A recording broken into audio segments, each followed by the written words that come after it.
ராகி சேமியா எப்படி செய்கிறதுன்னு பார்க்கலாம். அதுக்கு ராகி சேமியாவை 1 கப் இந்த மாதிரி எடுத்துக்கோங்க. இது ரொம்ப ஹெல்த்தியான பிரேக்ஃபாஸ்ட்.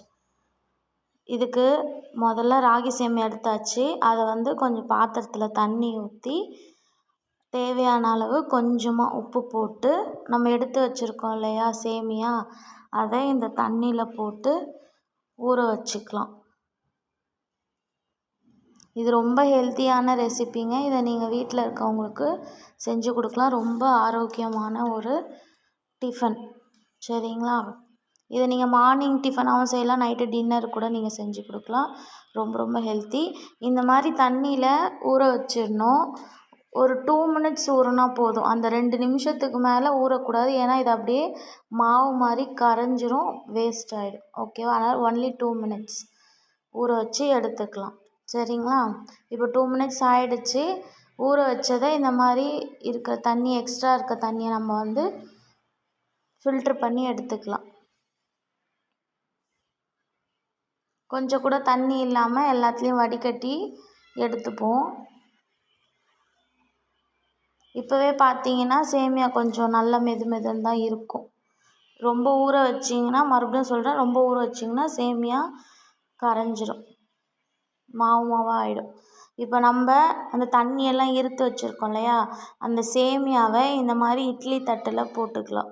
ஏன்னா நம்ம இதை வேக வச்சு எடுக்க போகிறோம். அதனால் இந்த மாதிரி இட்லி பிளேட்டில் நம்ம வச்சு எடுத்துக்கலாம். உங்கள் இட்லி பிளேட் சில பிளேட் ஹோல்ஸாக இருக்கும். அந்த மாதிரி டைமில் ஒரு துணி போட்டு அதில் இந்த ராகி சேமியாவை இந்த மாதிரி இட்லி பிளேட்டில் வச்சு வேக வச்சு எடுத்துக்கலாம். சரிங்களா? இது வேகத்துக்கு ரொம்ப நேரம் எடுக்காது, ஒரு 5 மினிட்ஸ் அந்த மாதிரி தான் எடுக்கும். இதை அதுக்குள்ளே தாளிச்சிடலாம். அதுக்கு தேவையானது வெங்காயம், கருவேப்பிலை, பச்சை மிளகாய், உளுத்தம்பருப்பு, கடலைப்பருப்பு, கடுகு, அப்புறம் தேவையான அளவு எண்ணெய். இதெல்லாம் நம்ம எடுத்துக்கலாம். ஓகேங்களா? கடாய் வச்சிடலாம். கடாயில் காஞ்சதும் நம்ம எண்ணெய் விட்டுக்கலாம். எண்ணெய் சூடானதுக்கப்புறமா கடுகு, நம்ம எடுத்து வச்சுருக்கோம் இல்லையா அந்த உளுத்தம்பருப்பு, கடலைப்பருப்பு, கருவேப்பிலை, பச்சை மிளகாய், இதெல்லாம் ஒன்றா போடுவோம். பருப்புலாம் நல்லா இதுவானதுக்கப்புறம் வெங்காயம் போட்டுப்போம். இப்போது தேவையான அளவு உப்பு. ஆல்ரெடி நம்ம சேமியா ஊற வைக்கும் போது லைட்டாக உப்பு போட்டிருக்கோம்.